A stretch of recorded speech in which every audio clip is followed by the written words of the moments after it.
6 மணி நேரம் முதல் 9 மணி நேரம் வரை அந்தகாரம் உண்டாயிற்று. அப்போ ஏசப்பா பிதா அவர்கிட்ட இருந்து விலகிட்டாரு.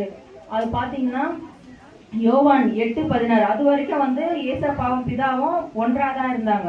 8:16 பாத்தீங்கன்னாக்கா, நான் தனித்திருக்கவில்லை, நானும் என்னை அனுப்பின என் பிதாவும் ஒன்றாக தான் இருக்கிறோம் அப்படின்னு சொல்லி இருக்குது. அது மட்டும் இல்லாம யோவான் 8:29 பாத்தீங்கன்னாக்கா, என்னை அனுப்பினவர் என்னுடனே கூட இருக்கிறார், அவர் என்னை தனியே இருக்க விடவில்லை என்று சொல்லியிருக்கிறது.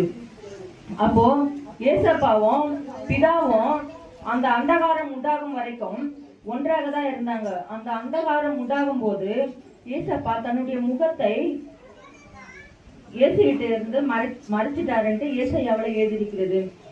இப்போ அப்படி ஏசப்பா கிட்ட இருந்து பிதாவானவர் அவருடைய முகத்தை மறைத்தார். ஏசாயா 59:2 வாசிங்க. ஏசாயா 59:2 உங்கள் அக்கிரமங்களை உங்களுக்கும் உங்கள் தேவனுக்கும் நடுவாக பிரிவினை உண்டாக்குகிறது.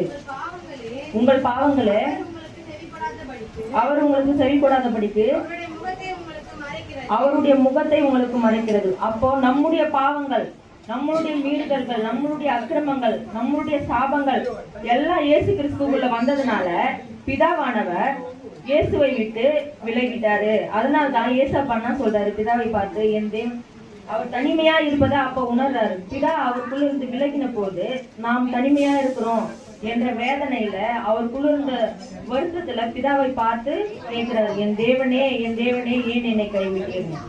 இப்போ ஏசப்பா கன்னத்துல அரைஞ்சாங்க. அது மட்டும் இல்லாம அவர் மேல துப்புனாங்க, அவர் சிலுவையில அரைஞ்சாங்க, முள்முடிய சூட்டுனாங்க, 180 கிலோ எடையுள்ள சிலுவை சுமக்கும்படி செய்தார்கள்.